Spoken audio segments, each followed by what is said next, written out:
Dear Moshe Feldstein, imagine this scenario. You're a family of gangsters. Your brother buys a turquoise Cadillac.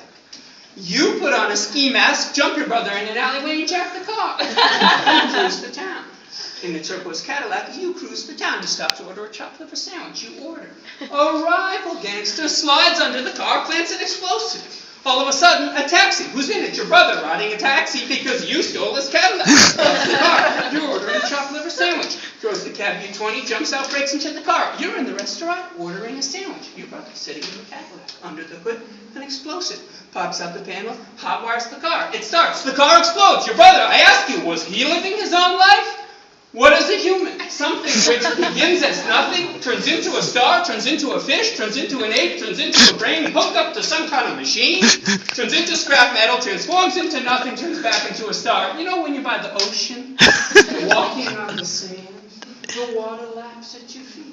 The tide goes out lightly, a tender stillness in your brain. Be there with me, the waves on your toes. You're there, the sound of the waves. They roll, all of a sudden, shadows. Shadows over the waves. A cloud, darkness, the onset. With the shadows, voices, howling. What are they howling? Obscenities. What are they howling? Profanities and blasphemies. Which ones? The voices over the waves. You recognize them. Which ones? The ones in your head. A voice tells you, you're already dead in the garbage. What do you say? Thanks, I'll think about it. Your body being devoured by worms. What do you say? Thanks, I'll think about it. The voice, poverty, desolation, cattle prod, ball gag. What do you say? Do we know a pearl in our palm? Do we have to swallow it and feel it in our avenues? Does someone have to chew it for us like a mama bird? Mama, look at your son. He rips out a tooth and sends you the tooth. Look at your daughter. She tortures her car and sits in it because you told her she could burn.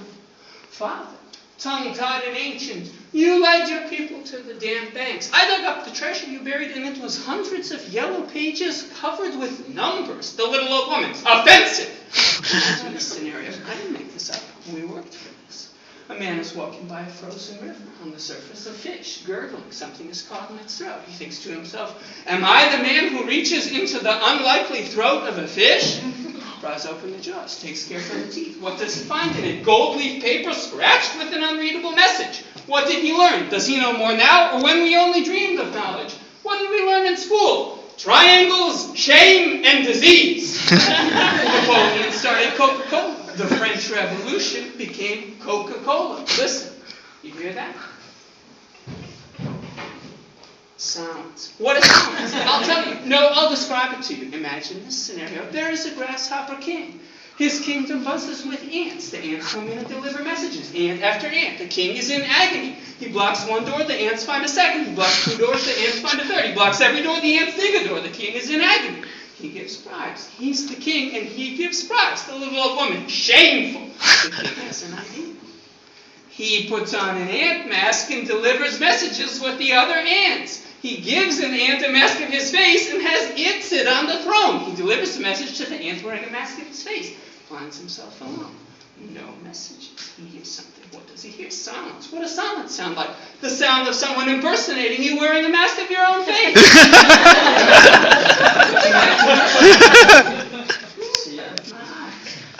Love. Youth. Swept up. Hours of love. Their bed. A magic carpet. Their bed. An underwater cosmos. Love. Swans. Unthinkable airplanes. Distant purple planets winking through the window. He looks in her eyes. They tell him, my love has known many past lives, floating like an arrow over voiceless pyramids. All of a sudden, crisis. No money. Desperation. Lying in hunger on the carpet. They part. The girl, in secret, becomes a whore. The boy lies on the carpet, dreaming of the girl, goddesses, multi-headed cats, reeds and rushes growing to prehistoric size. He goes for a walk, sees the girl, dressed for a job. He follows, keeps behind. Hotel, concierge, potted palms, fountain. He follows, room 717. The girl takes off her coat, goes inside. He waits a minute, bursts in. Hotel room, television, satin sheets, the girl in her bra, a suit on a chair. An older man on the bed, an older man, underwear. The older man, who is it? The boy's own father. His father, fucking his love for money. His love, fucking his father to pay for their love. He thinks, I can't incorporate this into my reality. Remembrance, a kiss, split lips. cupped the blood, it bit. The lovers, bleeding from the bit lips. The lovers, what do you tell them? Wait a second, stand still. Imagine, wait a second, great news. You're not even there anymore. Dear Moshe Feldstein, my ladle melted into the soup, rendering it inedible and impossible to serve. I followed the steps, and now I'm more unhappy than ever before. The ladle is my life, and the soup is the world, and my life and the world have merged. How do I extract myself? Will I be soup forever? Dear Rabbi Mendelssohn, will we be visiting those exquisite beauties tonight? I have been waiting all week to break a commandment. Signed, Rabbi Moshe Feldstein. Dear Moshe Feldstein, I took your advice. Now I'm a ghost. I guess I will see you in the afterlife, and we can talk about it. Dear Marty Feldman, I painted your name in excrement on the bathroom walls of the Hillel house. Signed, your biggest fan. Dear Feldstein, the gig is up. Dear Moshe Feldstein, you fucked my life, you monster. Signed, Dina Feldstein. Dear Moshe Feldstein, I found out about you and Marty Feldman. It was written in excrement all over the bathroom wall of the Hillel house. Signed, your new greatest fan. Imagine this scenario. There are 13 steps up the Palace of Justice. What's out there? Your childhood possessions. How? They're being held hostage. You wandered looking for them. You looked long. At last you found them.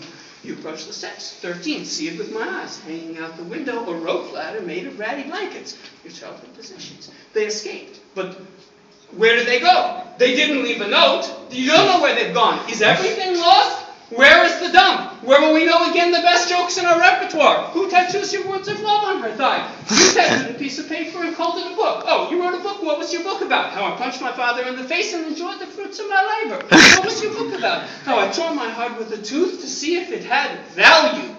Were your ancestors fighters, holy seekers, women moaning with victory? Imagine this scenario, an island kingdom.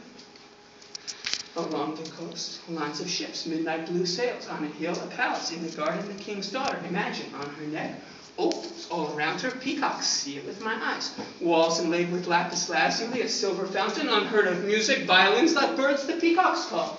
Night, overthrow. The king is being saved. Women and children huddle in a chapel. Double cross. The king's daughter a captive, tied to a stake outside a tent. Passing through many hands, the back of a truck, sandstorm, escape, inflatable raft, pawn, jewel, bathroom, flash forward. You're waiting for the subway. At the end of the platform, a woman staring into a terrible nothingness. Who is the woman? The king's daughter. Who is the woman? Is she not the soul? Thank you. Yeah!